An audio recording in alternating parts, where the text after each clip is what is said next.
Cowboys Nation, man? We're getting this thing rolling. It is game day, and unfortunately, as Cowboy fans, we're not used to these early games. So, we got to get up early, got to get our mind right, get everything going. We're used to prime time. We're used to all the big games. So this one's going to be a little different, but it's a home opener. So you got to be pumped up. You got to be excited. Those who are there, man, I'm a little jealous. Maybe should have went out there. I was debating it, but I didn't because we got a big tailgate next week. So I got to get that energy going. But before we get rolling, make sure you guys hit that subscribe, hit the like, hit the share. We are so close to our next goal of 3,000 subscribers. I think we're less than 20 away. So get off your ass and hurry up and subscribe. But good morning and good morning to my partner in crime, Greg. Man, what is going on? How you feel? I know you're hype. I know you're ready.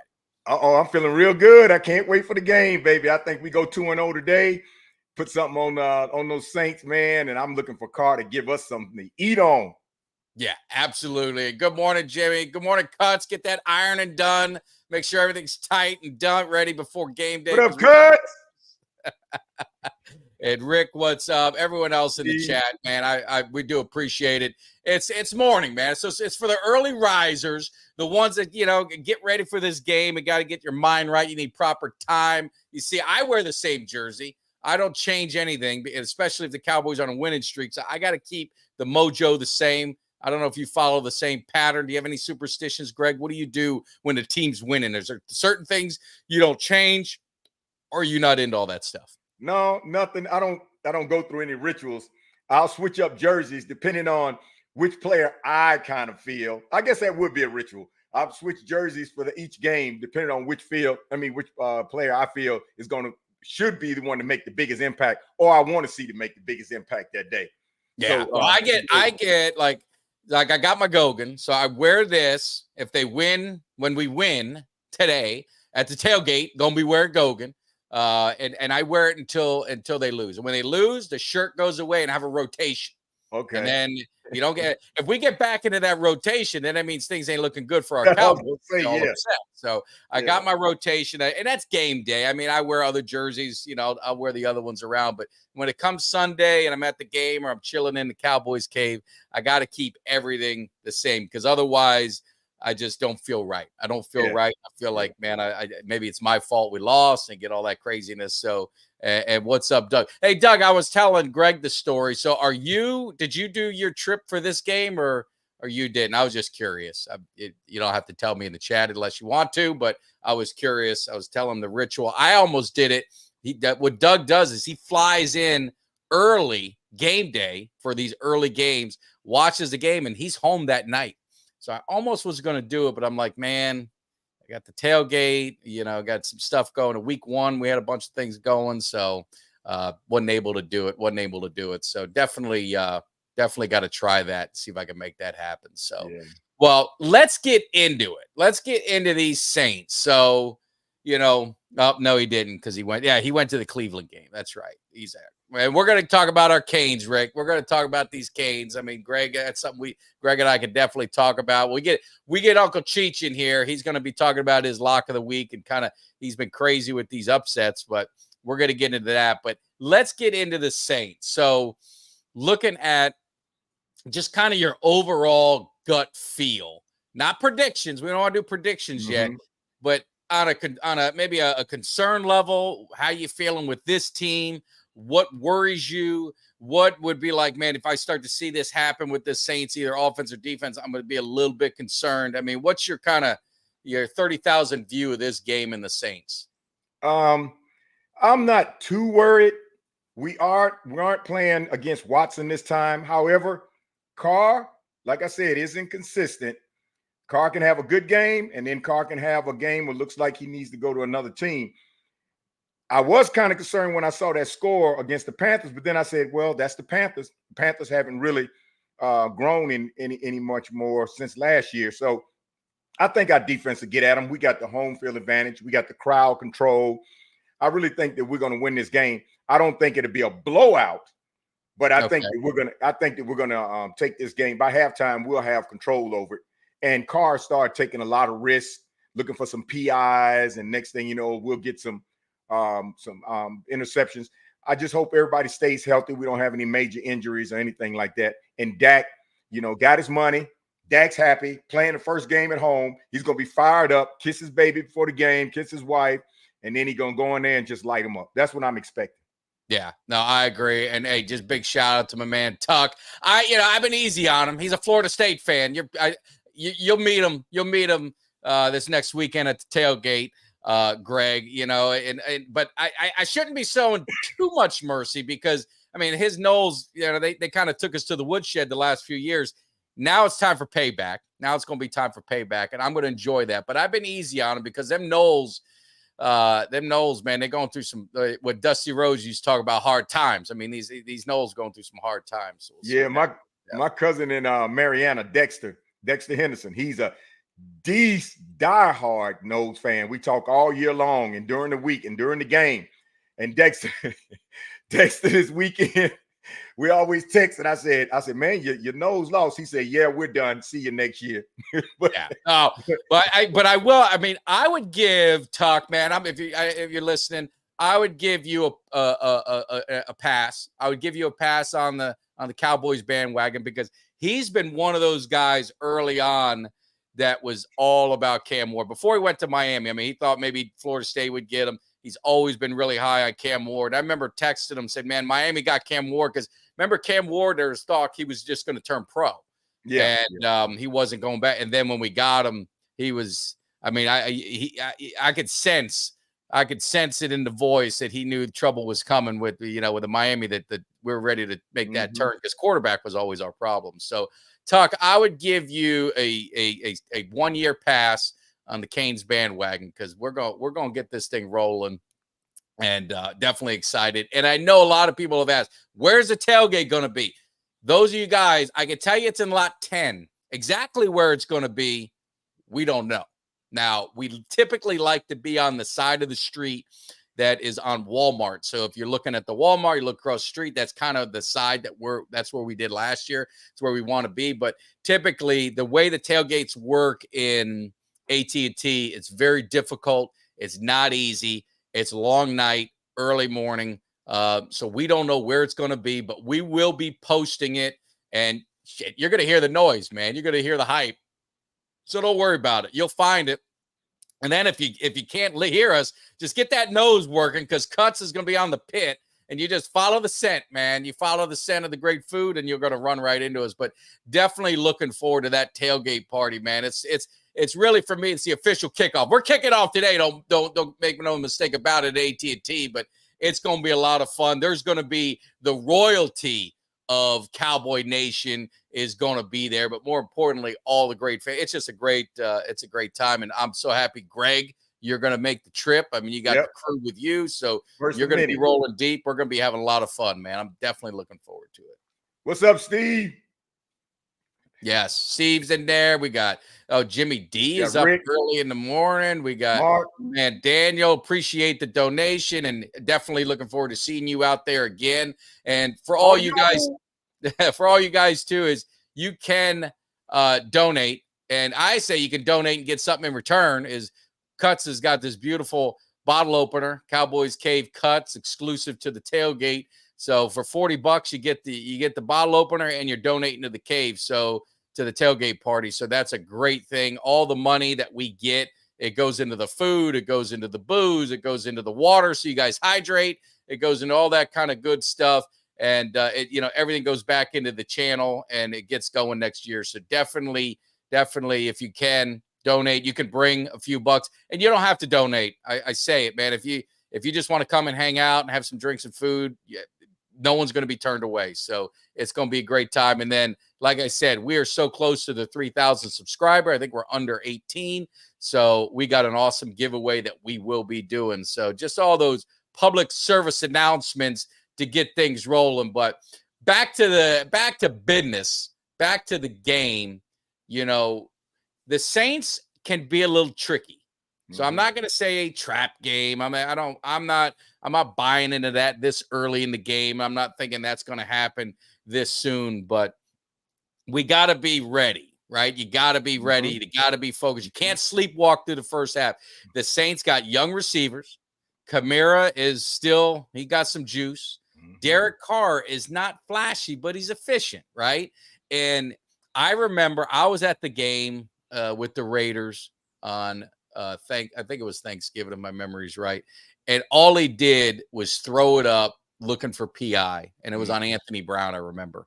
And he'll take chances that way and hope to get some cheap calls. Now, I think we got the coordinators, we got the defense, we got the mentality. That's not going to happen. But we have got to be ready. We can't take this team lightly. And honestly, we can't take any team lightly, because that's what always gets Cowboys in trouble. It gets Cowboys Nation in trouble, because I always go back to that Cardinals game, and a lot of people, we're going to get into the hungry player of the week, and we're going to get into all of that. But if you listen to that whole clip, that was Eugene Lockhart talking about the Cardinals game, because there was a lot of talk of, hey, we could rest some guys. We got this. It's only the Cardinals. And there was so much stuff. And that's what provided us such great entertainment with that animated speech he gave. But he's 1,000% correct. So we need to jump on him early, get this offense rolling early, and give the defense the opportunity to pin their ears back, because he's a sitting duck back there. He's not real, he's not like going to run all over the place. They should hopefully do some damage to him if they get ahead.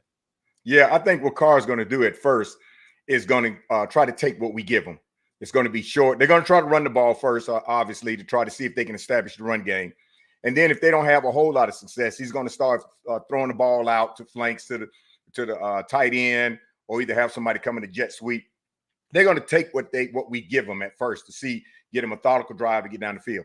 If that's not working and they get 2, 3 and outs, that's when he's going to start gunslinging. Carr has his moments, but they're not consistent. And for the Saints, that was the best quarterback at that time for them to bring into camp that they can find as a veteran. They played the first game in New Orleans, so of course they were home. They were fired up. They played the Panthers. That was an easy knockover. Now they're playing the Cowboys, and we got a whole different mentality. Remember now, last year we had a lot of people hurt. We had a lot of deficiencies on both sides of the ball as far as manpower. Now we got everybody here. We got a whole new resurgence. We got a different culture. We got a different mindset. You see Tank doing different commercials and sitting down now talking about, this is where we're focused now. Tank has a whole different aspect about it now. You got new players that coming in, a few more veterans, and you got these young players that's coming in trying to make a mark. So everybody's excited, juvenated. Dak's paid, Lamb's paid. Everybody feels good. We got Zimmer. The defense is loving the way they're being schemed around. Michael Parsons loves the way Zimmer is scheming around. I'm telling you, it's going to be a great show today. It's going to be a good game. I expect us to come out with a win, and we will know just how good the Saints are after this game. Yeah. And then, hey, Greg, you're old school like me. You know, they say this ain't your dad's team. This ain't your dad's Cowboys. This Cowboys team for us. This ain't your kids' Cowboys team, right? Our kids hadn't seen no success. This is your dad's Cowboys team. Yes, this team's got some attitude. This defense got some swag, and you want to see that continue. And I know it's one game. We're not going to get all blown up over one game, but it's what you see. And when I look at this Cowboys defense, especially, you see that mix of youth that's infectious to the veterans. I mean, I know you were critical of Tank. You've been critical of him, and hey, man, rightfully so. Right after what was said and all of this and that, you're not the only one. But he came out with a purpose. He came out, with an attitude, that Tank mentality. And he tore up Cleveland. You get to see that. I mean, that's what you're good. You see that infectious attitude running throughout the team with an Overshown and Kendricks, and you get all these guys. It's what we talked about. You don't need 15 All-Pros. I mean, what you need are the Jimmy Jones. You need the Russell Marylands. You need the Tony Tolberts. You need the Chad Hennings. You need the Robert Jones. You need the Darren Smiths. You need that kind of mentality on defense. You need a mix of those. You don't need a 15 Charles Haley's, right? So we've got our Parsons, we've got our Diggs, but you mix it in with some youth and some veteran guys that got some attitude. That's the makeup of a championship team. That's what this team is building towards, and I like what I see so far. Yeah, and especially speaking of Tank realized this youth that's coming on the team, how hungry they are to want to win, and he sees what Zimmer is talking about. But see, that's the main reason Tank's whole attitude has really been refocused and narrowed back in. Zimmer doesn't play. And Zimmer came in and laid down the law. And Tank is probably thinking, this is the kind of defensive coordinator I've been waiting on. Yes, I'm self-motivated, but there's times where I get complacent, like any players. Any human. Think about yourself and your own it's job. human. Sometimes you need a kick in the ass. Yep. And soon as Zimmer came in to refocus everything and said, it's a new sheriff in town, but I'm not going to sit here and drag y'all in the dirt. But I'm going to tell you, this is how we're going to play. This is how I need you to step in, and you need to do it. And I think that made Tank and maybe just a few others refocus and say, okay, we got a whole different new lease on life now. Now let's go in there and ball out. Yeah, no, absolutely. And again, shout out to my man Game Time Brian, another awesome content creator. If you guys ain't subscribed to him, what the hell's the matter with you? He does some great stuff. And unfortunately, he's not going to be at the tailgate. But we're gonna get his ass down there one of these years. We're gonna get them down there, the whole crew, and get them here. Hopefully, maybe next year we'll figure it out. But I might be at the Eagles game. I think he's going to be at the Eagles game, and I still have my tickets. I still have my tickets for the Eagles game, so we'll see what happens. I still have my tickets for the Lions game, and if they don't sell, the Eagles one I don't have listed for sale because I've never missed the Eagle game, and I'm kind of trying to talk myself into going.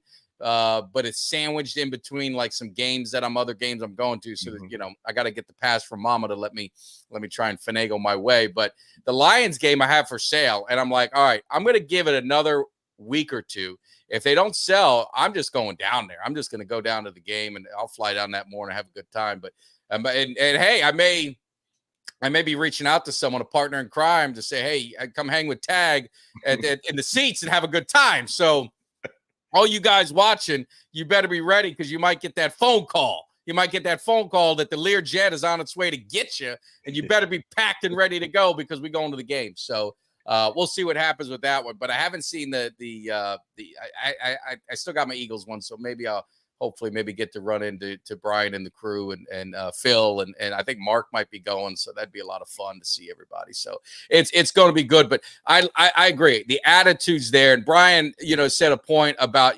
Carr, especially you got Kamara in there. They're going to be running a lot of screens. They're going to be doing those quick outs. They're going to try and neutralize our pass rush, try and get Parsons, off his game, and that's where you're going to get.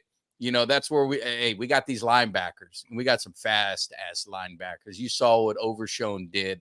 I mean, that dude was like lightning, out of a bottle, in pass. I mean, Parsons is fast as hell, and you saw Overshown just blow by him and get Deshaun Watson for that sack. So that's what I mean, man. We got some answers. We got some answers to some people. It's going to be a lot of fun. And I think our defense is definitely going to be up for the challenge of the Saints. Saints got that offense. Like I said, they got them receivers. What do you think about Carson? I mean, how excited are you and really in the chat? I mean, you get Caleb Carson out there and, I mean, what do you think about that? What do you think about his growth being thrown into the fire as a rookie and seeing him hold his own, man? Let's just say it. I mean, hold his own in his first game. He was lined up against Coop a few, some time. So, I mean, what do you think about him and how he's progressing? Man, it's a wonderful addition because that just says we were real smart and doing our research. Kalen came in and played just like he had been there.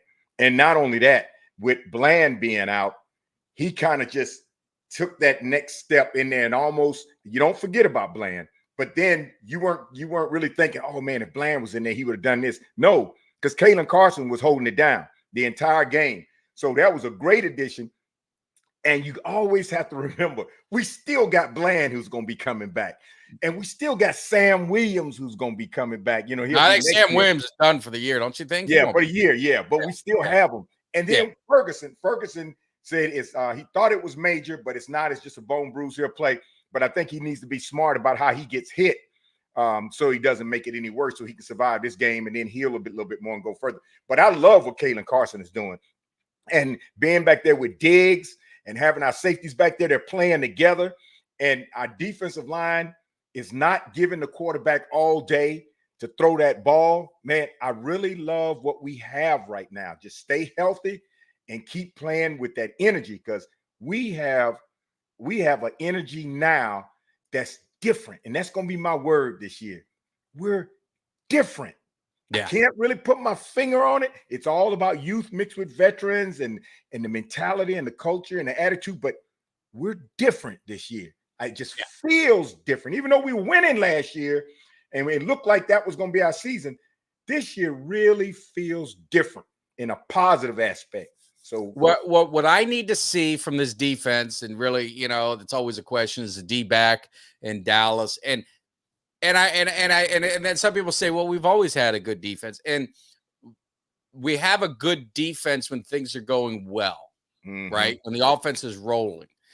What I want to see is when the offense is not rolling. Right. How is this defense going to respond? Now, you saw a taste of it. I mean, the offense was rolling early and then kind of slowed up in the second half. You don't know how maybe they kind of scaled stuff back. They didn't want to turn the ball over. They didn't want to give any, quick, plays to change momentum, things like that. So that's where you don't know. But what I want to see is when the offense is struggling, because there's going to be times they struggle. You can't expect the offense to just drop 40 on everyone every single game. That's just not going to happen. It's not realistic. What's going to tell me the defense is back is when the defense goes out and they win the game or they hold it down until the offense gets rolling, right? So what you saw a lot last year is take the Bills game, take the Cardinals game, take, some of them. I'm trying to think of the other guy. I try to forget most of it. You could say the Packer game, right, in the playoffs, where the offense struggled early. The defense got just absolutely bullied. The 49ers got bullied and knocked off the field. And when the offense got going, it was just too late. It was too late. It just wasn't going to happen. That's what I want to see from this defense. That's going to tell me they got that dog mentality. That's going to tell me they truly have it, is when they can take over.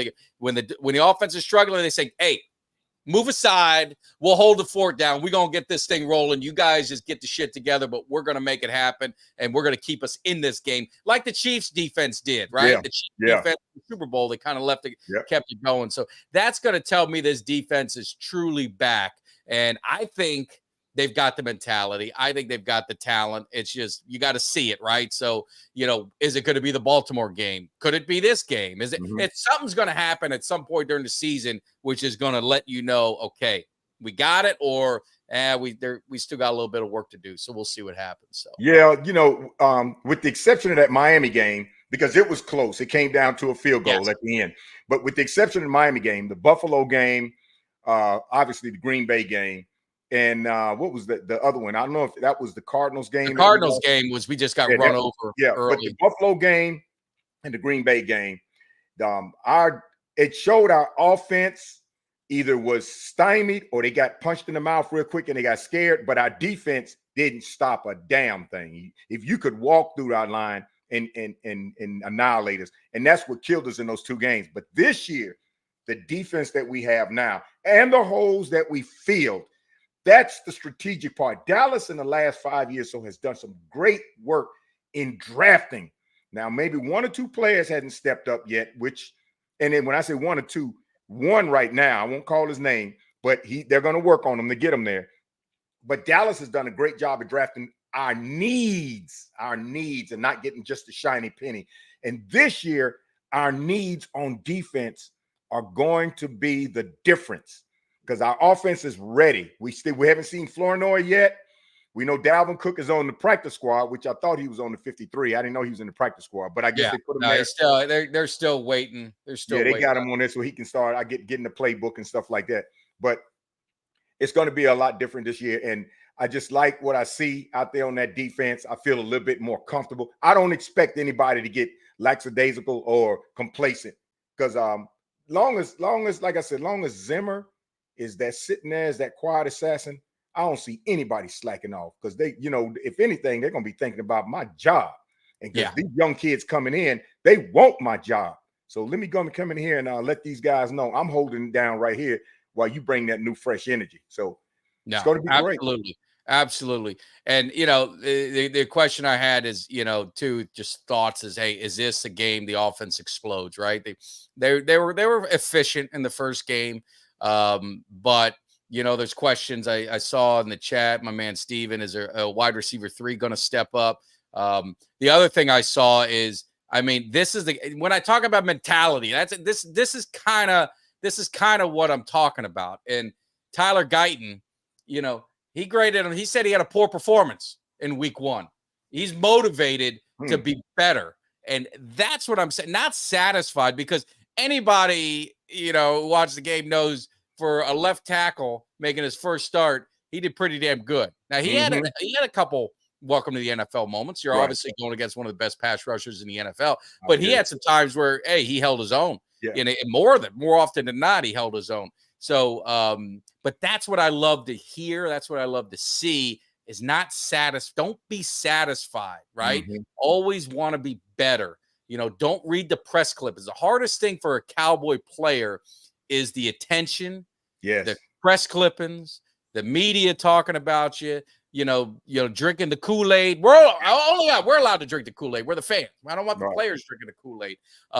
That's the biggest challenge when you put that star in your helmet, because what comes with it is a lot of distraction, a lot of potential distraction. So, you know, this is an opportunity for this team to really, you know, push forward. And like I said, I love the mentality. And I think this is a chance for the offense to have a very good show. And I mean, in the running game, I mean, Ferguson's going to be out. So Schoonmaker, I saw in here, Schoonmaker, you know, this is an opportunity for you to be that second round draft pick, to say, hey, I can contribute. I could step up. There's a place for me. I can be a difference maker on this team. So that's what, you know, you want to see is that next man up mentality, because Ferguson, we all expected Ferguson to be absolutely dynamite, you know, this year. So what do you think about the offense and kind of where it's at today? You're starting, you know, you have 2 offensive linemen starting. You got the concern, right, with receiver 3. I mean, Tolbert,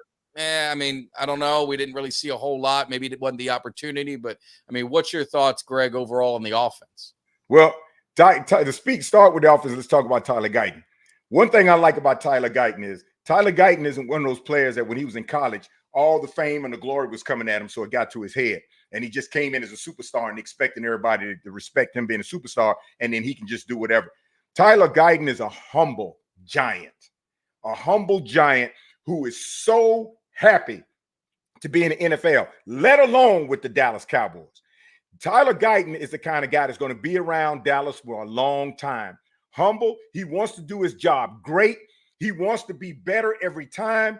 And he's that kind of guy I think you can just sit down and talk to and just be just like this with him, because he is just one of the most humble, decent guys you want to meet. That's the kind of guy we got with Tyler. I feel he's locked. I don't have to worry about him. BB, same way. BB's been wanting to get in here for so long. BB is going to be a great player.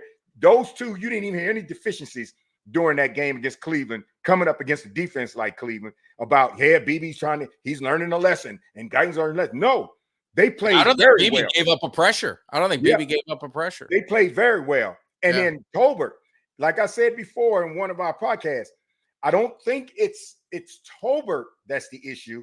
It's the packages they're putting in. You got CD and you got Brandon Cooks, and we got a lot of packages for them. And long as those packages are open and we're successful with those guys, we keep throwing at them. I kind of felt in the Cleveland game that Zach went to Lamb a little bit too much. I mean, there were times he with the Lamb, we threw him in the ground, times he with the Lamb dropped a couple that he should have caught. But he went to Lamb so much. And I'm like, wait a minute, now you still got Brandon Cooks over there, and you still got Tolbert. Mix it up so you can keep Cleveland mixed up. Cleveland even got to a point sometime where they almost tried to double team Lamb because Dak was going to him too much. I don't know who's putting the packages that they're putting in for these players, but I think if they include Tolbert in a few more packages, it'll really throw the defense off scheme, because they're looking for Lamb and they're looking for Carr sneaking out, but they're not looking for Tolbert as much. I bet you they play Tolbert zone or man to man because they're not worrying about Tolbert much. But if they scoop it up, mix it up, and start hitting Tolbert a lot, it's going to force the defense to adjust. Guess what happens when they adjust? Boom, Lamb and Carr are automatically wide open. And we still haven't seen Flournoy. Flournoy is a beast. So the receiver game is lights out. I would like to see a little bit more mixing up in the package to include Tolbert in the passing game a little more often, because he is open. Yeah, and I mean, that's a hard thing. Are we being too tough on Tolbert, or is it opportunity, right? I mean, if you're not given the opportunity, then you're going to look like you're not getting it done. Your numbers aren't going to look good. He got one catch or this or that. But it's just hard to tell. But you're just not seeing it. Yeah. So hopefully, maybe this is a game. Kind of. You remember who was the guy? Come on, it was the first. It was a first playoff game, or not first game of the season against the Giants. He ended up with like 3 touchdowns. He was like our third receiver. And he had this big game. Which year? It was a few years ago. And he had like 3 touchdowns, 100 yards. And then you kind of never heard from him again. It wasn't Cedric Wilson. I don't think it was Noah Brown. I thought it was someone before. I can't remember. But, I mean, it's almost like you need a game like that from him. Maybe someone in the chat remembers it. And but I can't remember. It's almost like you need a game from Tolbert, like that 100-yard, 2 touchdowns, just kind of come out of nowhere kind of game. And maybe that'll get things rolling for him, because he's made the plays when given the opportunity. Just there's not a lot of opportunity. And when you got CD and you got Cooks and you got all this stuff, it's hard. There's only one football. I mean, there's only one football to go around. And so we'll see what happens. But what do you think about the running game, real quick? I was satisfied. Put it this way, I was satisfied. Wait, real quick. There, Ogletree. Remember Ogletree? Ogletree. Yeah. Thank you. And when you feature, because you got to remember now, part of our game plan on offense is to keep the defense guessing. And if you feature all 3 receivers, not almost equally, because you know where your money's at, but if you feature all 3 receivers and get Tolbert in there a lot more, it's going to shake up the defense and everybody's open. So I hope Dallas picks up on that and understands. And everybody knows it's not Tolbert's fault, because you notice when the ball goes to Tolbert, you don't see Tolbert not running his route. You don't see Tolbert where he couldn't catch the ball, he dropped it. You never see that. He's consistent, but he has to be utilized more often. Now, as far as the running game, I was satisfied with the running game. I'll just say satisfied. I'm not over the hill with it. I'm not disgusted with it. I was satisfied. Zeke did what we typically use Zeke for. The last year he was with us before he left, goal line within 20. Zeke got some good yards. And I told you Zeke's coming back with something to prove. And he's back home. And he's like, I'm not leaving home again. I want to retire Cowboy. So I'm going to give them everything I got. And I'm fully healthy. Dowdle was decent. I wouldn't be surprised if they put Lipke in there a little bit sometimes on maybe a 3rd down package, something for an extra blocker, or catch a ball on the screen or something. But if they mix it up with the receivers on the running backs on the outside a little bit more, and then those screens, and let our offensive line blocking for them, let me tell you, I think Zeke can go off. Zeke's first game back with the Cowboys in Arlington today. You tell me he's not going to be fired up and looking to try to jump in the Salvation Army bucket. You tell me he's not going to put that out there. Just say, got to put it out there for him. Hey, just want to let you know, breaking thing, just an update. That's why if you see my head turning, I got my other monitor. I'm watching just kind of what's going on so I can give you guys a heads up. But Jane Slater has reported Ferguson is trending out, but not officially ruled out yet. Now, I think he's going to be ruled out. I don't think he's taking a chance. But Luke Schoonmaker, this is obviously opportunity for him. But, game time, Brian thinks, hey, this is, if Ferguson's out, this is going to be a big opportunity for Tolbert to have a big game. He thinks he will. So that'll be interesting to see. So, hey, guys, real quick, we're going to get back to the Cowboys, but we got our special guest, and you guys know, if you follow the channel, we've got a man who's, Vegas Insider. He helps you guys make a little shkadal, get a little extra money for your game and entertainment. Maybe if you need money to get on the tailgate, to get the flights and do all that stuff. So he's had an amazing day yesterday and then the week before with the upsets. I mean, typically upsets, you don't want to bet those, but maybe we might have to start reconsidering it. So let's bring in our guy, Uncle Cheech.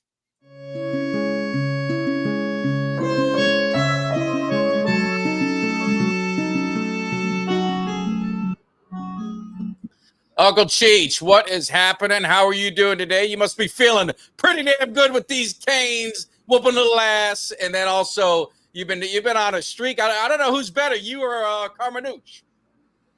Well, Carmenucci picked one. I picked the other. Both hit. Carmenucci he won outright.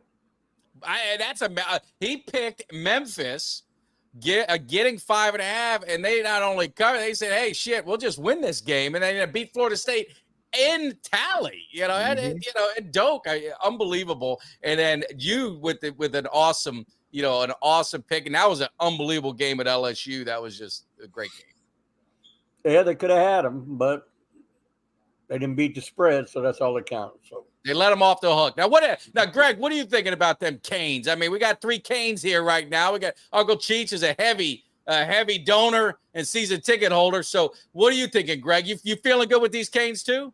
Man, I'm feeling good. It's a double dose for me, man, because I see a new culture. I see the swag back on both our teams, the Canes and the Cowboys. The same swag, same culture, and it's culminating in the same year. And those Canes, they ain't playing. They ain't taking no plays off. They're not sitting back talking back to the coaches. He took 3 years and he's got them all around. And we got Cam Ward at least for a year. They're not playing. And Restrepo is always Restrepo. We look good. We look damn good. Well, they beat them like they were supposed to. That's right. People can say we played a tomato, but we put 60 on them. Not like Georgia yesterday. Now to tie that Kentucky coach behind a car and drag him. Yeah. There. You're right. He had a chance to get in the field goal range and he punched the ball. Yeah. What are you, an idiot? You're playing the number 1 team. That's right. You got to take chances. That's right. They could have won that game. Absolutely. And you got to play aggressive. It's like it's 4th and 2. It's like, even when they settled for a field goal one time, it's like you're playing Georgia. You're playing the number 1 team in the country. Absolutely. You're in your place. You got to play to win. You know what I mean? If you go down fighting at least. Go down swinging. I don't understand, the mentality because there are no moral victories, right? It's we lost by 1 or we lost by 2, whatever. There, it was disappointing if you're a Kentucky fan for sure. I never look at it that way. I got to tell you though, Florida State, I couldn't believe it. When Carmenucci makes a pick, I got to look at it. We go to the Gulfstream racetrack all the time. Make a couple times a week when it's open, and he just comes along and he'll bet a couple bucks on this horse, couple bucks on that horse. But when he can pick them long shots. Yeah. When I see him go up to the window with a stack of money, I got to go along with it. If it's 15, 20 to 1 and he's up there betting $1,000 and he does it all the time, sometimes he might not bet at all. Sit there all day, has a couple beers, but when he picks the right horse. So he almost won. He won this game outright. He almost won the last game outright. It was down to the wire and still covered.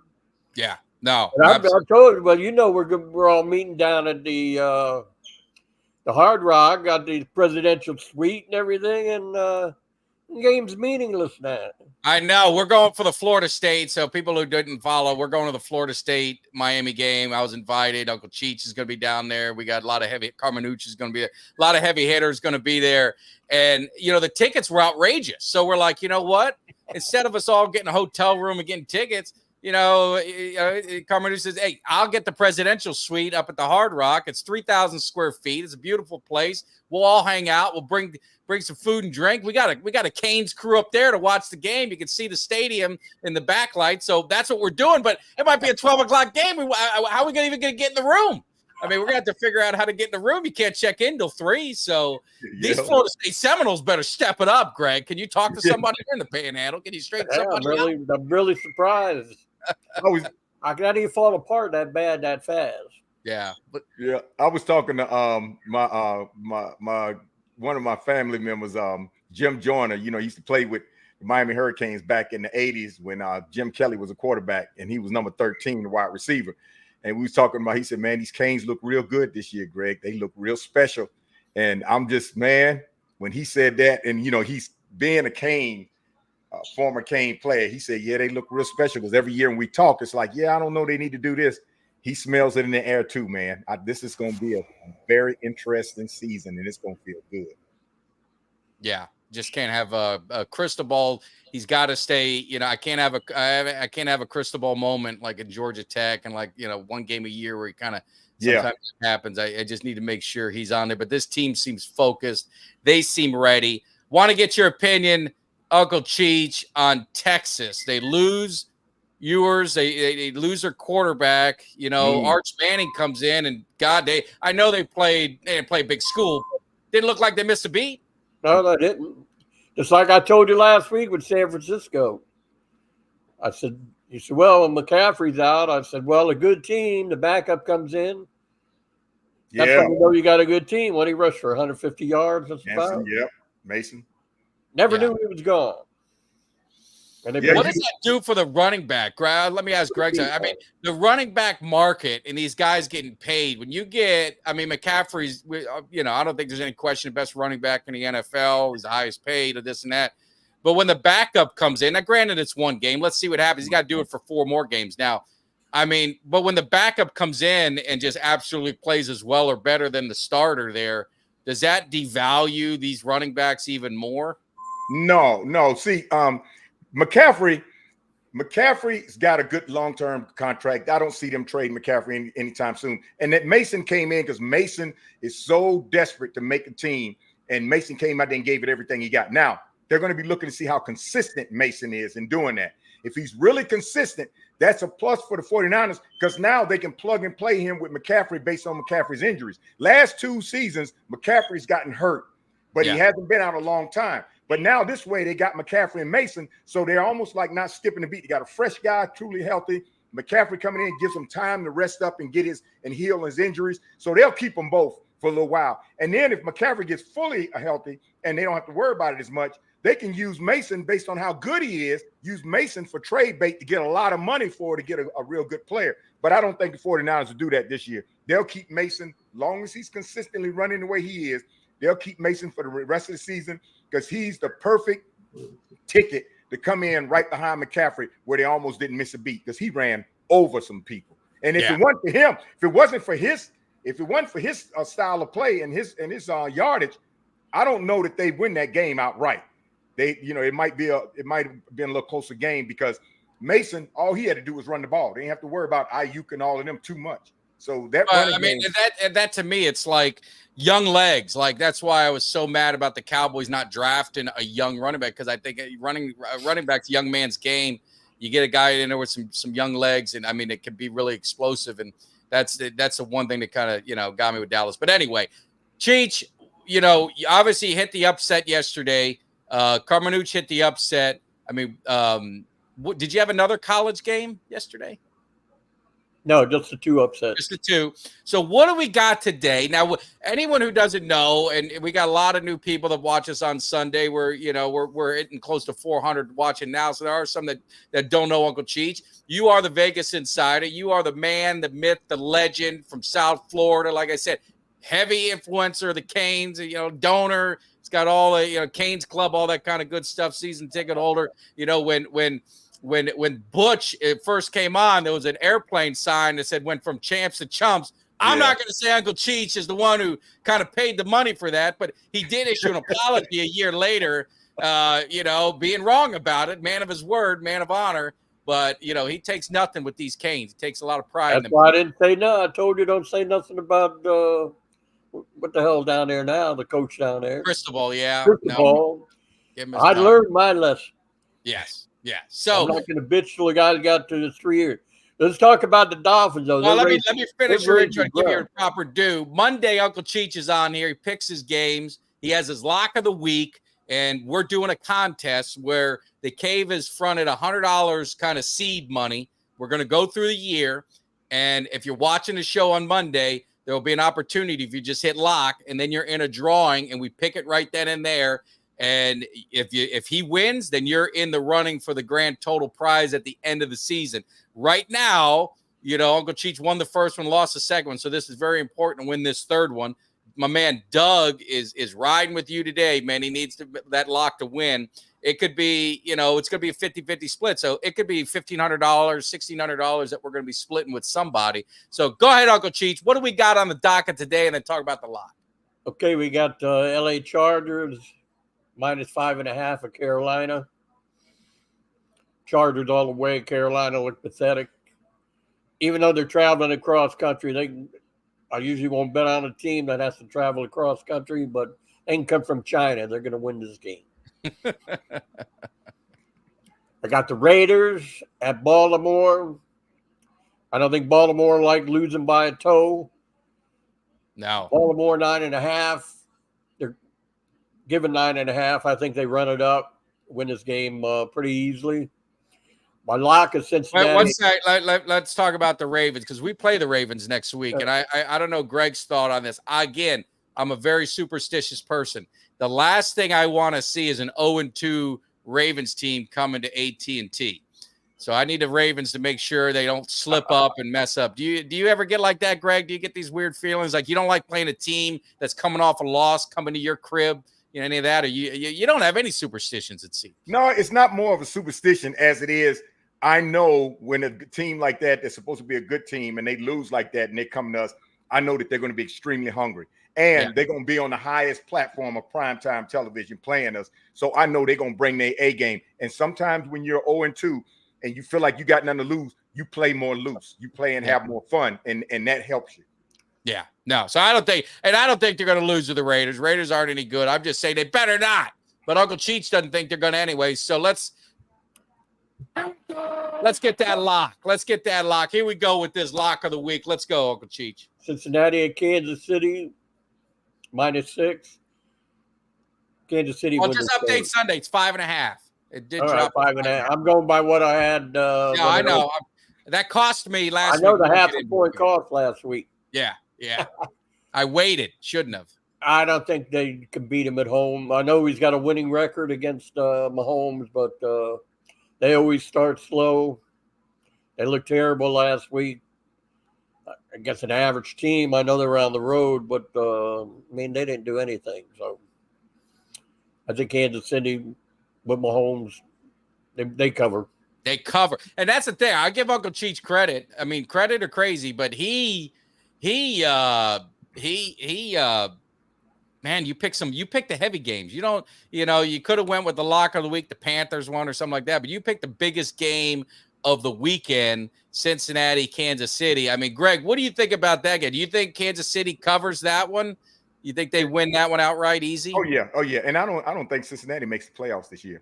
I don't.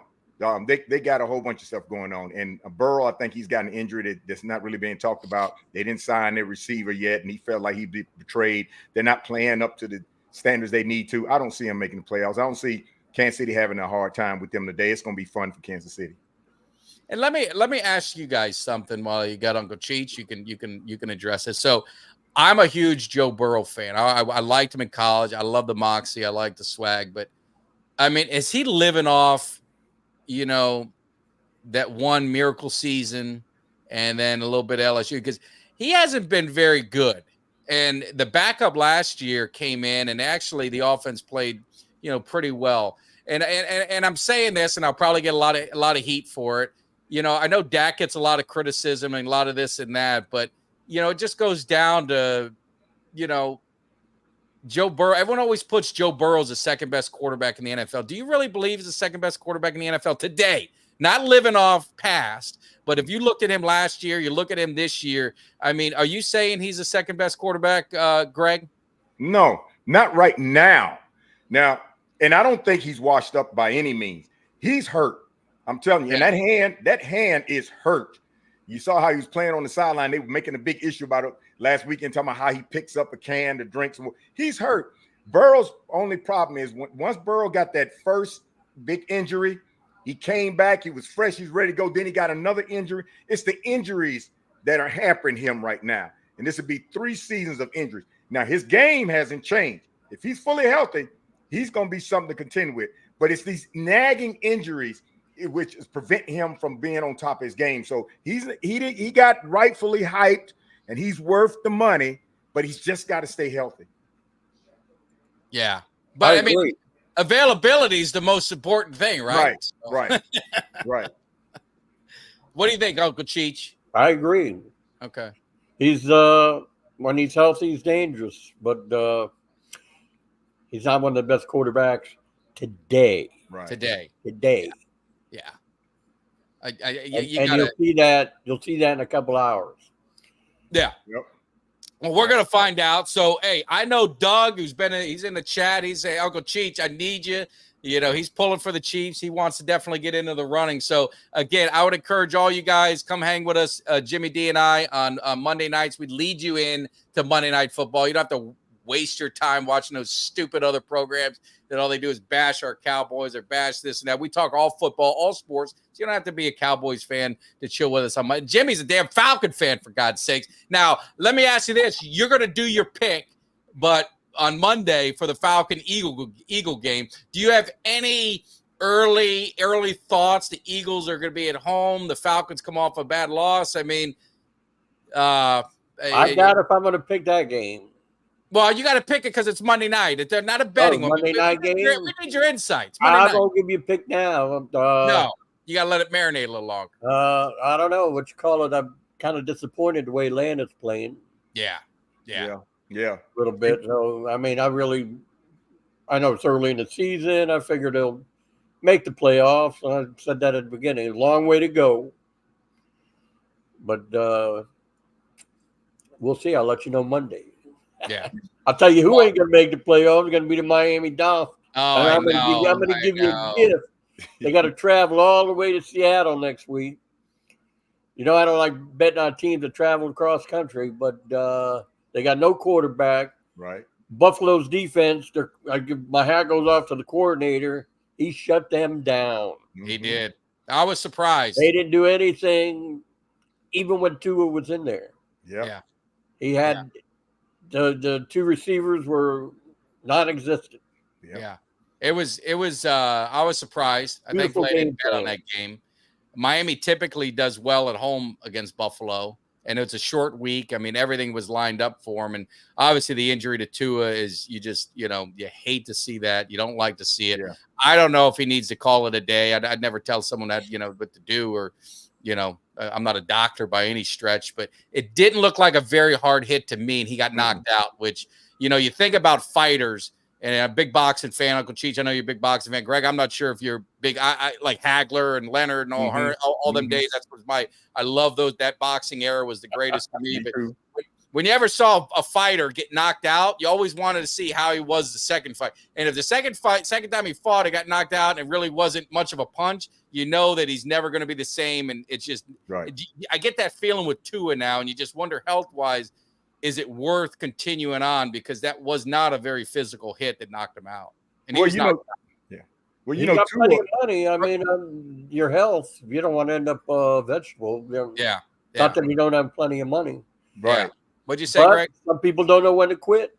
No. Yeah. And Tua, think about it now. Tua didn't slide. They taught Tua, and they worked with him a lot after that last concussion. They said, Tua, when you need to go down more often, and if you go out and you start breaking out in the open, slide. Tua didn't slide. And Hamill didn't really hit him. Because Hamill was going to pull up so that he don't get a penalty, but Tua fell into his hip with his head like this. If Tua slides, we're not talking about this. So, and because of how Tua got the injury, I don't feel Tua will retire right now. I think they'll refocus Tua and say, Tua, look at this. If you slide, you're okay. You did the damage. Hamill didn't do it. You ran right into Hamlin with your neck, and you pop your neck back like that, and you instantly knock yourself out. This time when you come back, do what you've been doing up to this in this way since that last concussion that we taught you to do, that your instincts told you to do. Go down and slide. So I think he'll give it one more shot. But if he slides in the future, we won't even be talking about it that much. But if he goes in there and gets knocked out again, it's going to probably be lights out for him. Yeah, and I think that he's a competitor. And any competitor, like we could tell you to slide all day long and you do it, but he's, the team is down, he's fighting, and that's why it's almost you gotta protect him, from himself. But ultimately, it's his life, it's his choice, it's his decision. I mean, we grew up in the era where quarterbacks got absolutely annihilated, and they stayed in the game. They give them some smelling salts, and they send them on their way, and they're back in the game. It's just a different game now. I mean, so. It's got to be a concern. But anyway, Uncle Cheech, don't want any predictions with the Cowboys. I don't want to hear anything official because you know how I feel about that. I get worried about the jinx and all that. But you know, Cowboys early game, not used to it. We're used to prime time, later games. But I mean, what's your thoughts on this game? You see the Saints coming off a pretty convincing win. Dallas had a convincing win. I mean, what's your the line on this game? Yeah, it's 6.5. I wouldn't be too concerned. Okay. That's all I'm going to say. That's all I want to hear. That's all I want to hear. That's what I like to hear. So, Uncle Cheech, we appreciate it. Again, you guys can see Uncle Cheech live with us every Monday. He gives us full picks. Definitely with the view. What's better than 3 Miami Hurricanes on a TV at one, on the screen at one time? Nothing better than that. If only you were a Cowboys fan, Uncle Cheech, you'd be. I'm not a fan of anybody. I'm a fan except for Miami. Whoever makes the money, I'm a fan of that. You're a fan of the green, the Scott All, and all the other good stuff. That's my number one. All right, Uncle Cheech, we appreciate it. Take care. Enjoy the game. All right. Bye.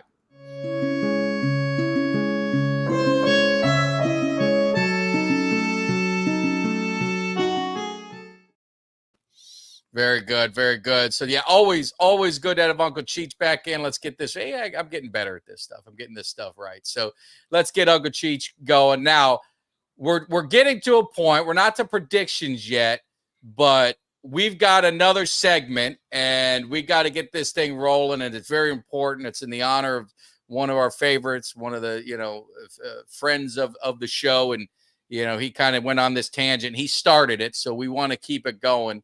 And that is this. So we're going to need your guys' help on this. Give me somebody that's hungry. Give me somebody that's hungry. I need somebody.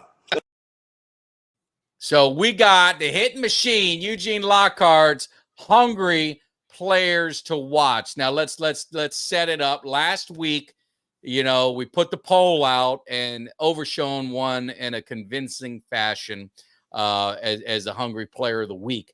Now, we've got this week, and again, just to set it up for you guys, the hungry player of the week, it's not like the Dak Prescotts, it's not the CD Lamb, it's that second level, those lunch pail guys that, like this. I promise you, the coaches... Well, not that one. They're going to wake up to win. This is what we need. They don't understand nothing else. They're not all about glamour. Not the glamour. They're not all about the women and girls. The women and girls. Give me somebody that's hungry. Give me somebody that's hungry. I need somebody. That's what we're talking. We need somebody hungry. So who's our hungry players to watch in this game? Greg, give me and you guys in the chat, let us know. Give us a name or two that you're watching. And then Greg, I want you to start off. Give us some guys that we need to be looking. And it could be one play. But it's going to be an impactful play to the game. Who you got? Who you think? Let me see if I got it right. Maurice Falua. That's who I'm looking at being hungry, the linebacker. I'm looking at him and being real hungry today. If not him, Kendricks. That's who I'm looking at. I'm looking at the linebackers to be extremely hungry today because those lunch pail guys are what we're going to need at that second tier coming off of the offensive line for the Saints. That's where I'm looking for the hunger to come from. Yeah. So you're looking a lot on the defense. Yes. Right. You still the defense. Any guys on offense that you Dak. Any other guys? I just got to say it. It's got to be Dak because Dak is the one that's controlling the flow. How where Dak goes, the rest of the team goes. If Dak's mixing it up, Dak's hitting the points the way he needs to, running backs are going to flourish. You'll see the people like Dowdle come out of nowhere and do what he's got to do. But it all starts with Dak. Now, if you pull Dak out the equation, okay, I would say Zeke.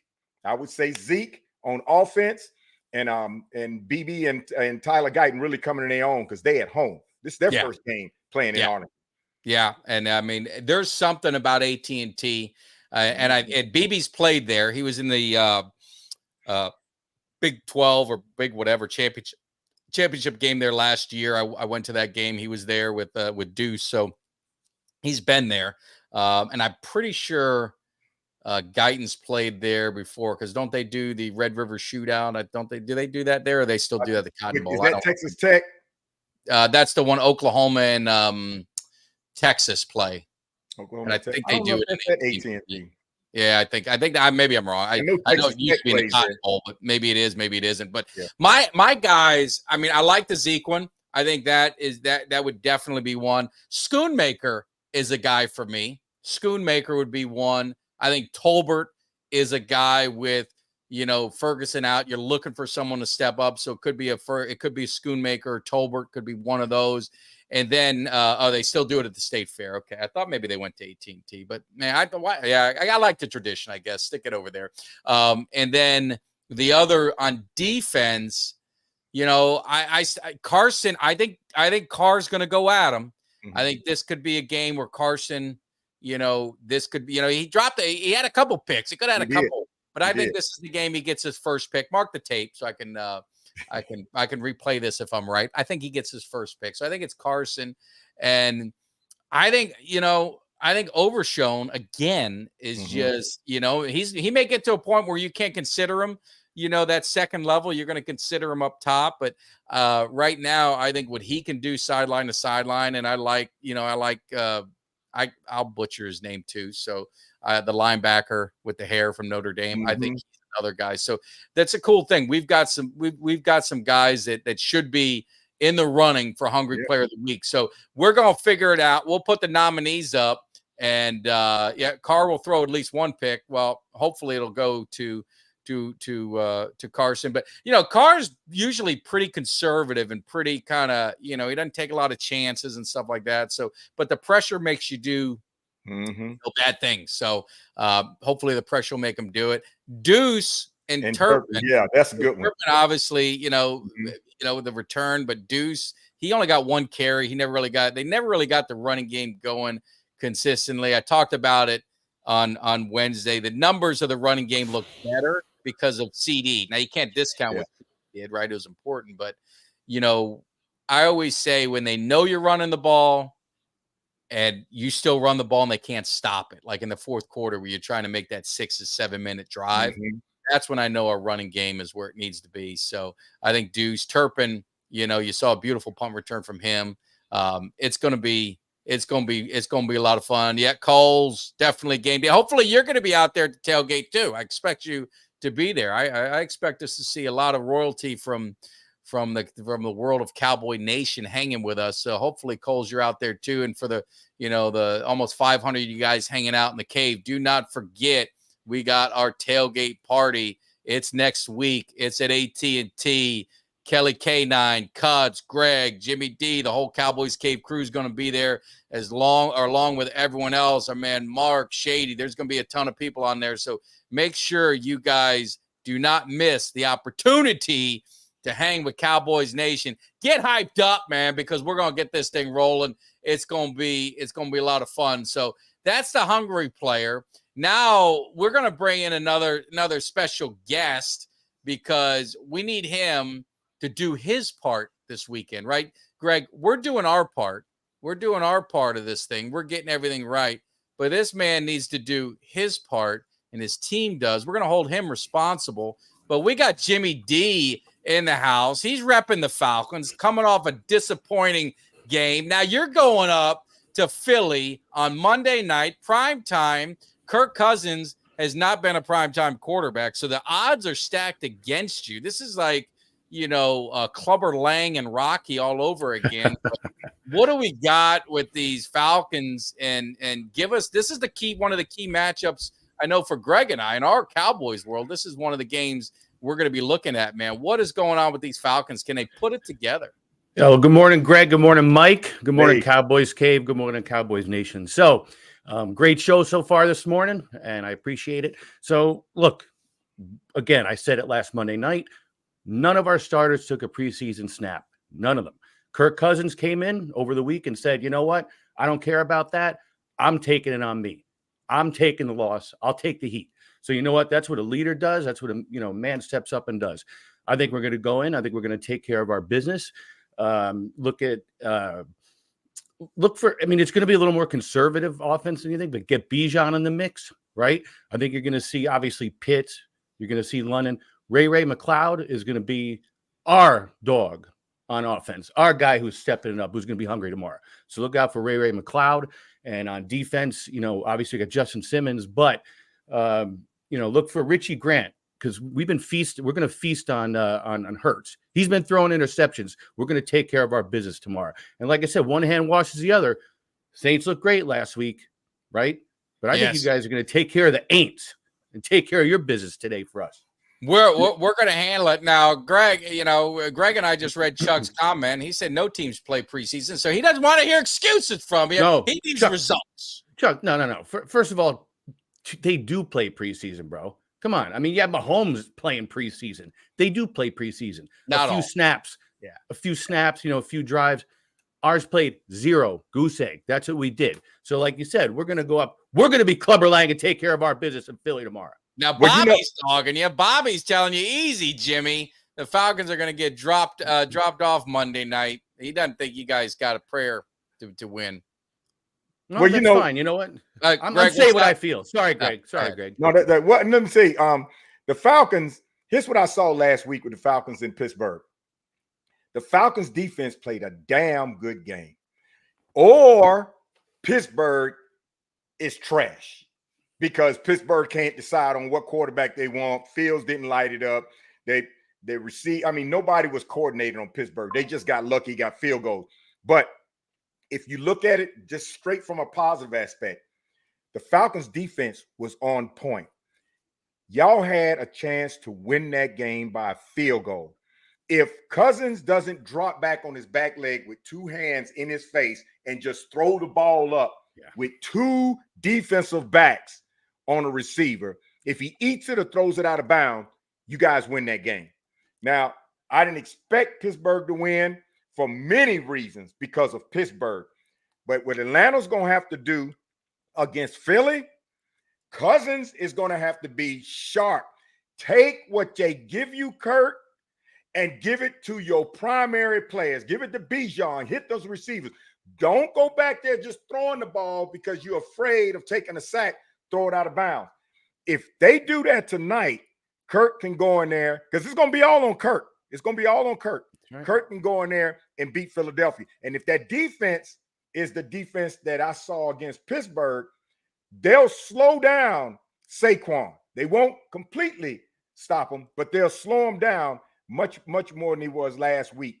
And if the Saints go in there and beat the Eagles, they're going to, I mean, not the Saints, but the Falcons go in there and beat the Eagles. Everybody's going to look at the Falcons and they're going to say, first, they either going to say, what happened to Philly? But then they're going to say, no. They went to Philly and beat Philly. Atlanta is who we thought they were going to be when the season started because everybody picked them, the analysts, to pick them to go in the playoffs. So that Cousins takes responsibility for that game. But if they are who everybody thinks they are, they're going to go in there and give Philly a damn good game. No, Greg, and I appreciate that because, again, we held him to 6 field goals and we contained Justin Fields. His numbers were not good. So the defense did what we had to do. But like you said, Cousins threw into double coverage several times, got lucky. And then the big play is we held him on 4th and 1. We stopped him, right, on the 47. And 2 plays later, and again, there's no excuse. But, I'm sorry. The offense was out of sync. 2 plays later, our Charlie Warner's in motion. Dahlman snaps the ball, hits Charlie Warner, bounces. They get it. Pittsburgh gets it back. Field goal, right? Yep. So that was another lost opportunity that we could have, scored field goal, touchdown, whatever. So it was just stupid, out of sync plays on offense that killed us. And hopefully your assessment, like you said, is Pittsburgh that bad? Are we that good on defense, or something in the middle? I think our defense is damn good. And I think Brown's on the he's questionable tomorrow. AJ Brown. So AJ Brown is questionable. That could be, obviously that could be a help for you. Hurt doesn't run like Fields because Atlanta did a good job of stopping Fields from getting big plays on running. That's why Tomlin put Fields in there because he has the mobility. So Hurt doesn't run like that. He's going to be relying on Saquon and throwing the ball. And I think the Falcons can feast and famine on that. Yeah. Oh, I hope so. Like I don't like the Falcons, but I'm going to play ball with you this week because I need you guys to handle that business. The Eagles out of there. So, and what I need is I got Kamara on my fantasy team, but again, I need the Cowboys to win. I want the Cowboys to win. And that's the way it works. It's going to be a long day for him.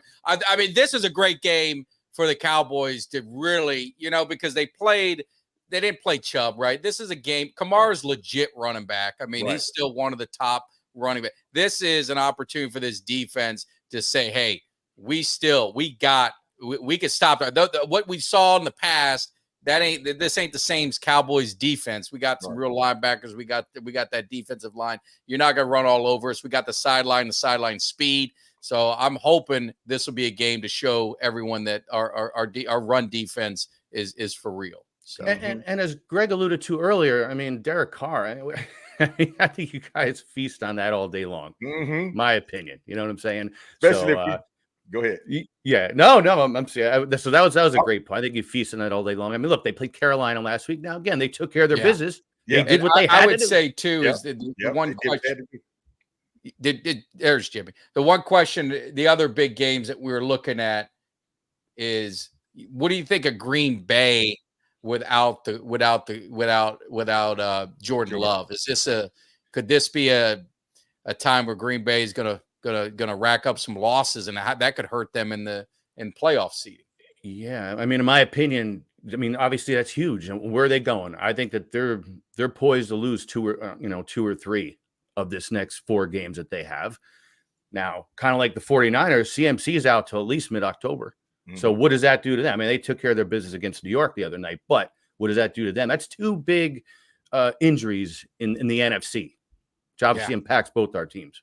Especially the Packers. The Packers, Malik Willis, I think it's Malik Willis who's a backup quarterback. He's the backup, which he's not and been very good. Malik Willis hadn't been any good. He's been shopped around a lot. And I'm telling you, Green Bay's biggest hopes and biggest chances and big success was on Jordan Love.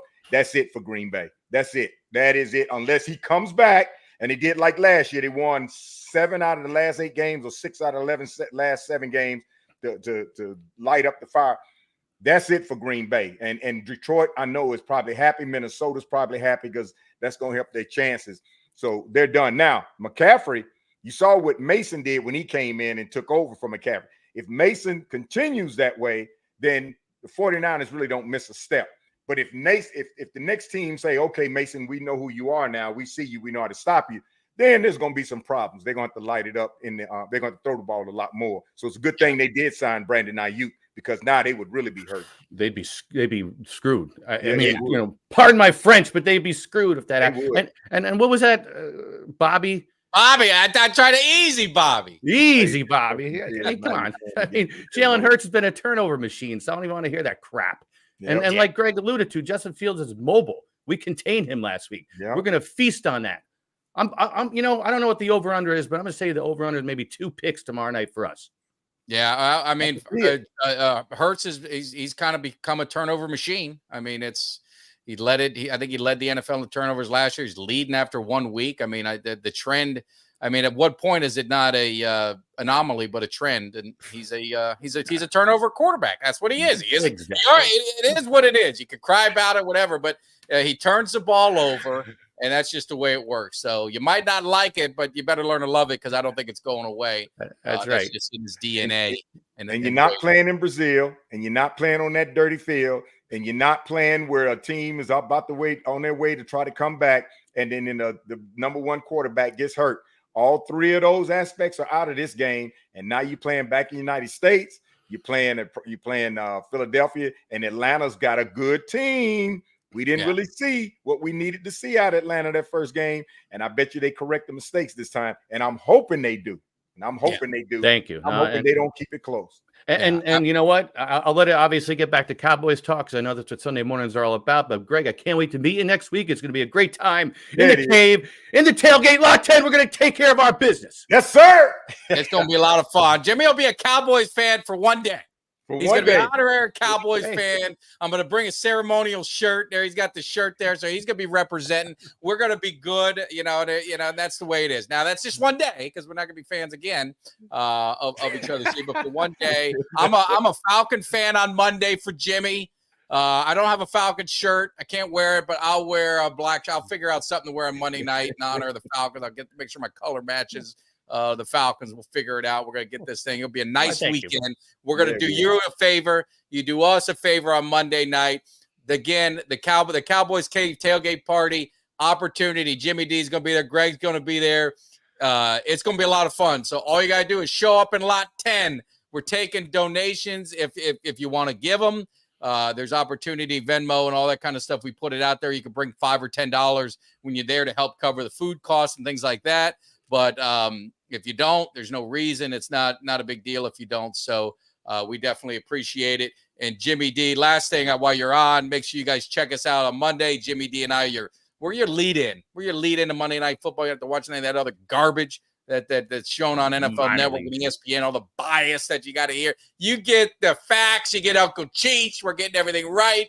So make sure you check us out on Monday night, 7 p.m. Eastern, 6 Central. We lead you right up to the game, and then we're out watching the Monday night. Jimmy's going to be hyped up. He's going to be motivated since his team is playing. So, Jimmy, always great to have you in the cave. Appreciate it. Do you like the new layout? I've been working on the graphics. Yes.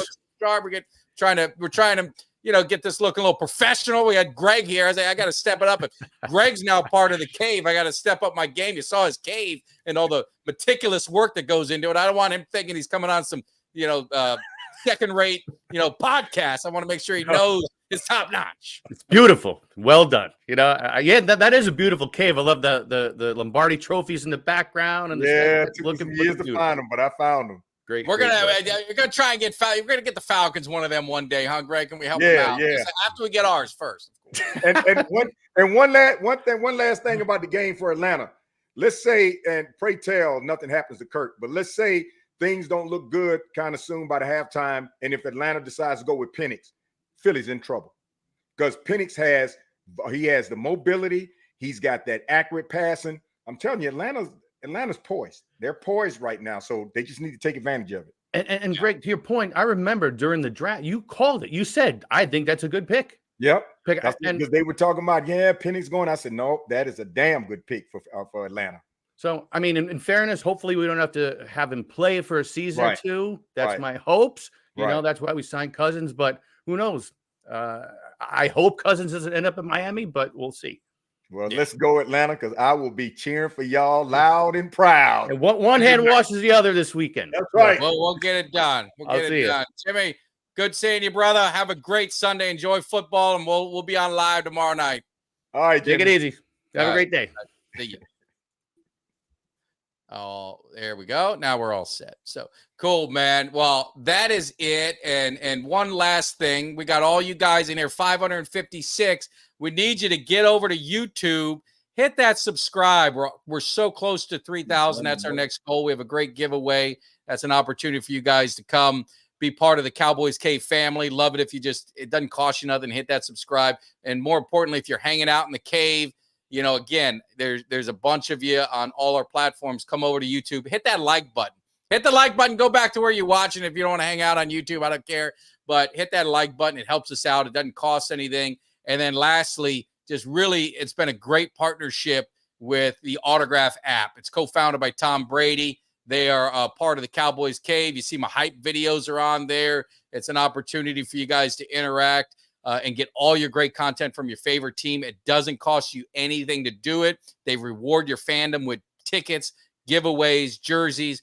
All you got to do is go to Autograph, search in the App Store, download it. It's really easy. You can go to cowboyscave.com, and I have a link there that will take you right there. The most important thing is make sure you reference Mike Tag in the code when you sign up. That way they know you came from the Cowboys Cave. It shows a little love, and it shows that we got a little impact into the community, and it's great. So go to the App Store, Autograph, download it, and let me know you download. I'm going to do a little giveaway for all you guys that went ahead and did it as well. Something cool. So definitely appreciate all the support. It helps out the cave, and can't thank you guys enough. So, hey, man, we're getting to that point. And I'm going to put out a tweet, and it's a prediction time. Like my daughter's a cheerleader, and when the team scores, it's push-up time, right? They do a little chant. It's push-up time. It's now prediction time for these Dallas Cowboys, and we got to figure out. Let's see if we got the right ones. What do we got? This is what I want to hear. This is what we better be hearing. It's prediction time. So I want to see it in the chat, and then what I'm going to do is I'm going to post a tweet, and it's going to be What do you guys think? Give me the score and give me the total rushing yards the Cowboys get. The closest one that gets the game right, the closest one that gets the rushing yards is going to win at their choice of an autograph, either Daryl Johnston, Bill Bates, or we even take it a little different. And I'll see if I've got it. Let me see if I've got it over here. I can't find it. It's going to be, if you like my man Uncle Rico, I've got a couple autographed pictures from Uncle Rico. He's probably going to be the Dolphins' next quarterback. So we got some autographed pictures, and he puts one of his sayings in it. It's from Napoleon Dynamite. So we're going to do that. I'm going to post it on Twitter. You can win one of the three. We love giveaways and prizes. It always makes fun. So let's run through it. We got my man Ultra doing what he does best, psychological warfare. He's taking the Saints 31-2. And then we got Steven. We got Stephen White. He's got the Cowboys. We got Doug. He's a 40 burger he's got today. So Greg, give us your true summary of the game. How's this thing rolling out? How's it going to finish? Be the Nostradamus of the cave and tell us the future. 37-21, Dallas Cowboys, 37-21. Zeke has a good game in running, and Schoonmaker and Tolbert get opportunities. 37-21. Oh, and by the way, Stephen Mack, happy birthday. And if we get a chance to get a shot with you, we'll take one with you. Yeah, we will do it. Now, I'm going to warn you guys up front. I drink slow and steady at the tailgate. So anyone who's watching me, make sure I don't get out of hand with the shots, because the most important thing is I want to, be able to walk into the stadium. Yeah. Very important. I don't want to have to be carried in. I want to remember the game. That's the second most important thing. And I have this, I slow pace it because I hate going to the bathroom 100 times during the game. So I got a whole system that I do in place. So I stick to the beers. I'll do a few shots then when we got our group shots together. But make sure your boy doesn't get annihilated, because I need to make sure that I want to enjoy the game. Yeah, and I'll do one shot. I'll drink some beer, but one shot. So I'm just kidding with you guys, but it's gonna be. I'm so excited for the tailgate. It's my favorite time to go to the game, because again, there's so many people that you get to meet that I don't get to, that I haven't met, but we're like friends and family, on Twitter and on the cave. So it's really good. It's awesome to meet all you guys. So your final score was, say it again for us, Greg. 37. You had 37-21. 37-21. Now I got to stay consistent, because I did a prediction earlier in the week. And I thought about it. I don't think I'm going to waver from it much. I've got the Cowboys winning 33-13. I think the defense is going to be ferocious on Carr.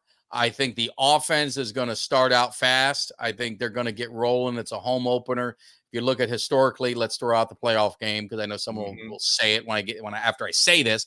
Cowboys, the last few years at home, they've put up a lot of points. They're very comfortable. Dak's very comfortable at home. The offense gets rolling at home. So I think the Cowboys offense is going to go. Lattimore, I don't know if he's playing. I know, and I respect the Saints defense, Bobby. So I'm not dogging him in any way. I don't know if Lattimore's playing. I just think the crowd, I think the momentum, it might be a close game maybe in the first quarter, but I just think Cowboys will start to run away with it a little bit. I think they got too much firepower, but the Saints are not, where a lot of people are putting blood. It would not surprise me. You had a close game, Greg. It would not surprise me if it is. The Saints have some firepower. They've got the big receivers. They got Kamara. Carr is efficient. He's not a top-notch quarterback, elite quarterback, but he's very, very efficient. So I think, if it's close, it's not going to shock me, but I think the Cowboys will kind of pull away in the second half. And the score may not be indicative of how competitive the game was, but I think Cowboys will kind of move away. And I'll post it on Twitter. We get the predictions of rushing to make it official, but I just got this feeling. I think it's dare to say 100-yard game for Zeke. Am I crazy? I don't know. If he gets 100 yards, that'll be awesome.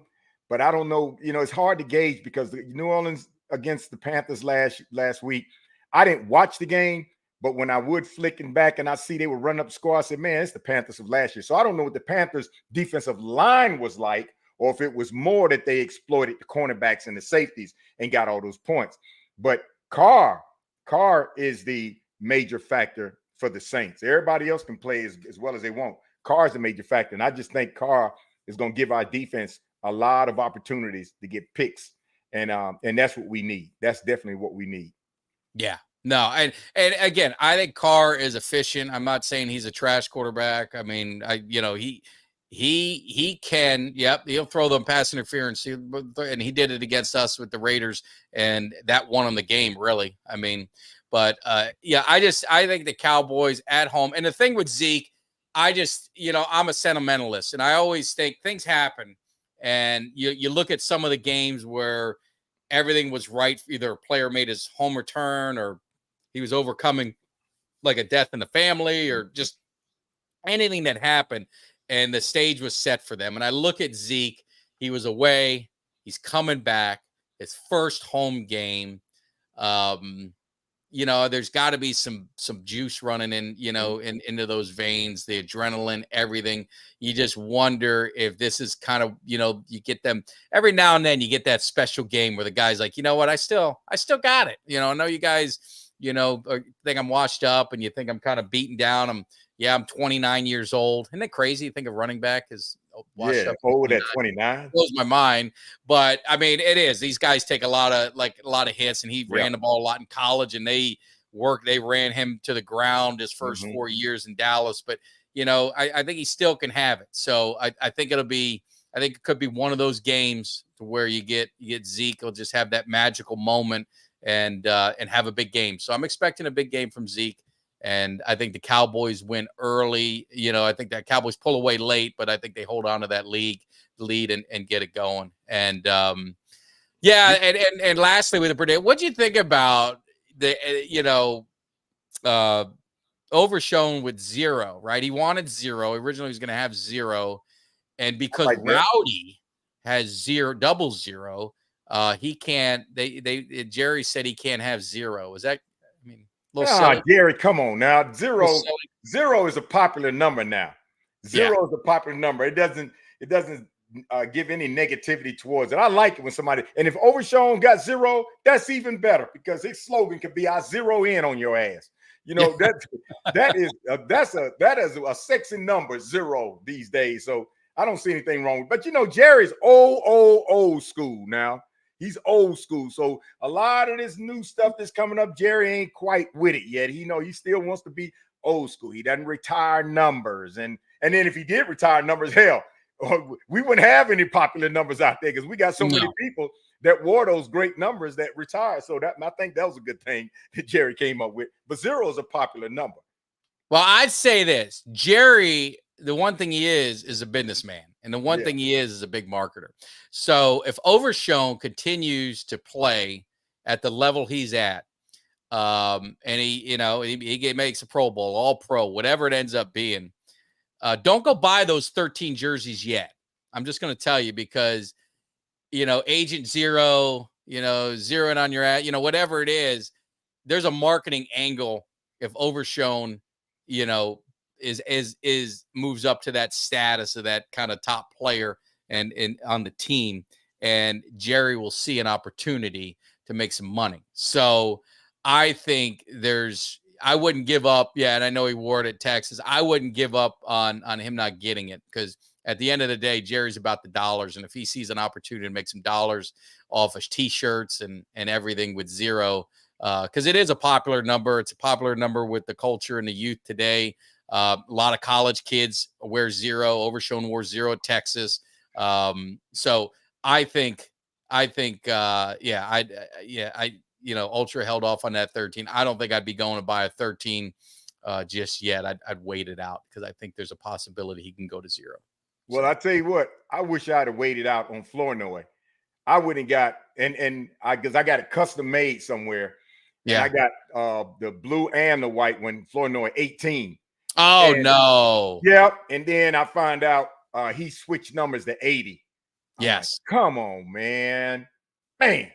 And you know what's funny is, again, it's a generational thing. Is everyone equated 88 and 80, right? Because they think Flournoy does have that he shows something that maybe not Tony this Hill. year, next Tony year Hill. that he could be the number 2 receiver, right? Because eventually, as things go and you're doing these contracts, you need to. You're not going to have 2 high-paid guys, right? So you got CD, and then you get Flournoy in there, and if Tolbert doesn't, Tolbert's is kind of his last opportunity, I think, to kind of make something happen. If not, Flournoy is going to jump him this year or next. But everyone goes back and says, "Oh man, it's the playmaker and Alvin Harper." But I mean, the greatest receiving duo, really in the record books of Cowboys history is 88-80, but it's not them. It's Drew Pearson and Tony Hill. Tony Hill, that's right. That is the best receiving duo in Cowboys history. I mean, if you really look at everything. Am I wrong, Greg? You go farther back than I do. Go way back. I go way back. That's where it started.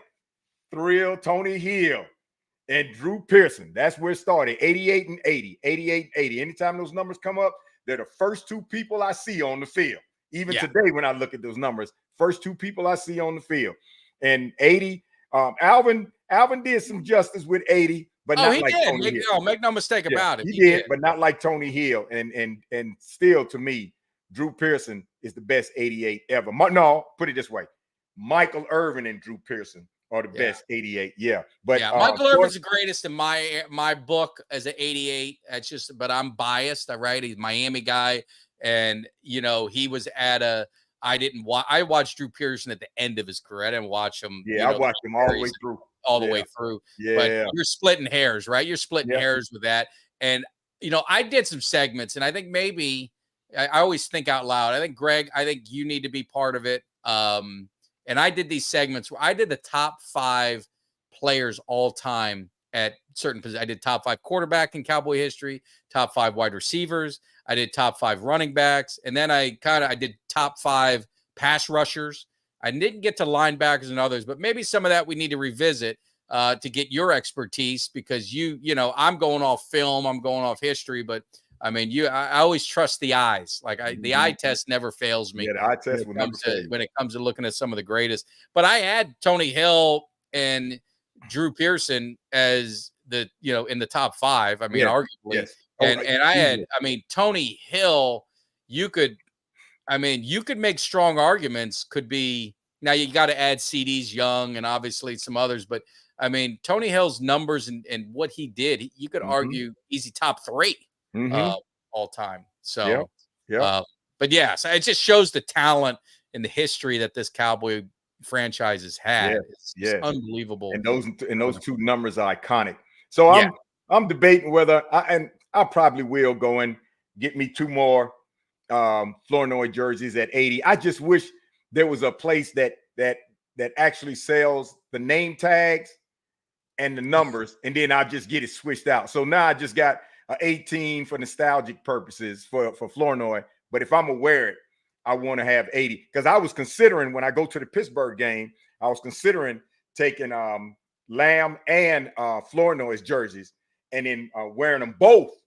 One half I wear one, and then the other half I wear the other one. But I'm not going out there with 18. Well, hey man, that's a throwback. Yes, it could be a throwback, and it's still got Flournoy's name on it, and everybody know that's the number he came in with. But I want to have his current number. But then again, the thing too is you just, as rookies, that's why I always get careful of numbers, right? There's certain, you got to kind of wait it out, because they do flip their numbers around a little bit, and I've gotten burned on on a couple numbers sometimes, because you bought it, then they changed it, and it's like, what are you gonna do? But yeah. But I might take Flournoy's jersey in my hand, because Kason is supposed to meet Flournoy there, and he said if he does meet him there, we'll get together. If we do, I'll have him sign his training camp jersey. Yeah, that'd be fantastic. And then I can come back and hang it up or something. Yeah. No, that would be awesome. I think he's a great kid, and he's gonna be a big asset. You love to see people that work hard, get rewarded. And I'm happy. I'm hoping that he's he gets there. So one last question before we wrap it up is, so someone asked, how many sacks, this offensive line for the Saints is, Carr's not that mobile. He does dump it off a lot. So, I mean, but do you think, what do you think of this? What do you think of the sacks? Now, we got 6. Now, did you say 6 last week, or someone in the chat did? I couldn't believe it. I don't remember saying 6. I say 5 today. Someone in the chat did. So you think we get 5 today? I say we get 5 today. I say we get, and if when the sacks run up, that's when Carr's gonna throw the picks, because he doesn't want to get a sack. He's gonna throw a pick, and when he throws those picks, it's a wrap. Yeah, I think. If I'm being honest, I think maybe 3 sacks. And I guess what I say by that, sacks to me are a little overrated. They're fun. They're great to see. It's all about pressures. Like the Cowboys, I think they pressured Watson like 50% of the snap. I mean, it was some crazy number. I think they're going to get a lot of pressure. But like I said, I think that the thing with the Saints, he gets the ball out fast. I think he just repeated, or we kind of said it at the same time. He dumps it out. So I think you're not going to get the opportunity. He doesn't give you the opportunity. He's a very, headsy quarterback. He'll throw it away. He'll do this. I don't think he's going to take a lot of sacks, but the pressure's where it's at. The pressure is going to force him to maybe make some bad decisions, which could lead to interceptions, which could give Carson his first interception at AT&T. How cool would it be if it was a pick 6? I mean, you'd be thinking, what do we have, another Bland here? I mean, what's with these guys coming around with pick 6s? It's amazing, but it's going to be a lot of fun, but I think it's going to be a great game. And what's even better is we've eclipsed over 600, Greg. I don't know what it is on Sunday morning, but maybe they just love us, or we got that many people that get up in the morning, but we got over 620 hanging with us, and we thoroughly appreciate it in the Cowboys Cave. We are 16 away from 3,000. So if you're watching, you're one of these 600 people and you're not subscribed, go to YouTube. I beg of you. And I ain't too proud to beg, Greg. You know that. Is subscribe. Come over and hit that subscribe. It's free. Hit the like button. Share it on Twitter. Share it on Instagram. Share it on Facebook. Share it all over TikTok, whatever it is. Spread the word of the cave, because this is a show by some fans for the fans, and we've been blessed the opportunity again. J Tuck, I know, is doing a show. He's probably doing it right now. But, I mean, J Tuck was the one who talked me into this. I was like, man, I love talking Cowboys. And I did the hype videos. He's like, man, just go on and just do a podcast, man. Have fun with it. Get in front. I said, I love talking to old players. He said, do what you love. I said, what if no one watches? He said, hey, who gives a shit, man? If you love doing it, do it. And there was, at the beginning, there was a few people watching, not many. And it's grown from there. And we've been able to build a lot of friendships with Greg. And obviously, Jimmy, I've known forever. Kelly K9. Doug and Cuts and Mark and Shady and all you guys. I don't want to leave anyone out, but you guys know who you are. So it's been a lot of fun. So and Frank, man, all the way in Germany, my man Frank comes. Yeah, that's what I like. Frank, man. Frank is all the way from, and Frank, I know, because I was overseas several times, and I know how early it is. You got to get up to be able to watch something in our prime time. Been there, done that. So that's a big shout out to you. And Frankie, I mean, I don't know if he was drunk when he said it, but he said, "Hey, Tag, you come to Germany, you bring the wife, you're going to have first class treatment. We're going to have a great time." So I told my wife that, Frank. I told her, and if you ever meet her, if she's at one of the games that we're at, you better hold up your end of the bargain. I'm just kidding, but I'm going to get to Germany, because there's Frank, there's Phil, there's Philip, there's Sasha. There's a few guys that I've become friends with, and there he goes. I'm putting it on there, Frank. You can't back down now. He said, come on over, but we're going to go there. But I want to go on Oktoberfest. I want to go whenever that beer is. I want to get a taste of that German beer and have a good time. I want the full experience of Germany. So, Frank, you just got to let me know when the best time to head over there. And we're going to make it. Greg, you're welcome too. If you want to book your flight with us, we'll make a Cowboys Nation trip. Frankie's going to be the host. He's going to be like, the Cowboys Cave tailgate party. We're hosting it. He's going to be the host of the Cowboys Nation heading overseas in Germany. So it's going to be fun. Wife and I got an 11-day Mediterranean cruise next year coming up. Nice. So I don't know if we'll get to Germany in there, but we're going to make it to Germany sooner or later. That's on the list. And when we do, I have to hit him up, because with the trains and everything there, and then getting to Germany, he's right. They will, like I said, I've been overseas several times, and my relatives were stationed overseas in the Air Force at Schusterberg and at Ramstein. And let me tell you something.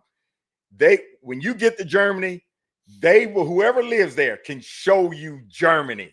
So, Mike, when he said he's going to show you Germany, you'll never forget it.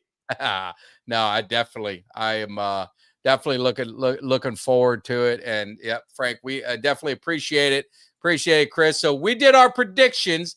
Now for you guys, again, hit that thumbs up, hit the like button, hit the subscribe. I want to get to over 3,000 before the end of the day, so you guys can make it happen. And it would be so, we'd be so grateful. And Kelly would be all excited. He might do some crazy video too. But yeah, we got the tailgate in Arlington. We got to take care of business at hand. So I'm going up. I'm going to a Cowboys local party. Cowboys Nation is going to be at a place right by my house. So they're doing it. So I can't ask for a better thing. So I'm going to be watching the game there with some friends, man. It's going to be a lot of fun. So I got to get the feel that I'm in AT&T, because I got to get in the vibe, because that tailgate party's coming. And I mean, my hands are sweating just thinking about it. I'm so excited. So you guys enjoy the game. Head over to YouTube, hit the subscribe, like one more time. Greg, as always, I don't think there's nothing better than starting a Sunday morning, hanging out with another Cowboys fan, and then hanging out with 600 plus Cowboy Nation fans. There's no better way to start a day on a football Sunday, is there? There's no other better way to do it. And folks, remember, there's a difference in the air this year for the Cowboys. We're fully loaded. We're ready to go. Cowboys Nation is alive and well. We don't pay the haters no attention. We pay them nothing. And we move out there and get our game plan on. And we cheer the Cowboys all the way through. Like Mike said last week, live in the moment.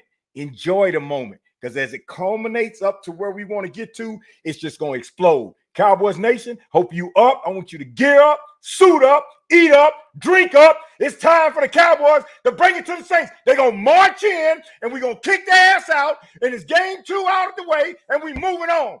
Cowboys for life. I don't think I can say anything better. You guys enjoy the game. We will see you later. Have a good one. Greg, I promised you that you'd have an ending, so here it is, my friend. You guys take care. Give me somebody that's hungry. Give me somebody that's hungry. I need somebody.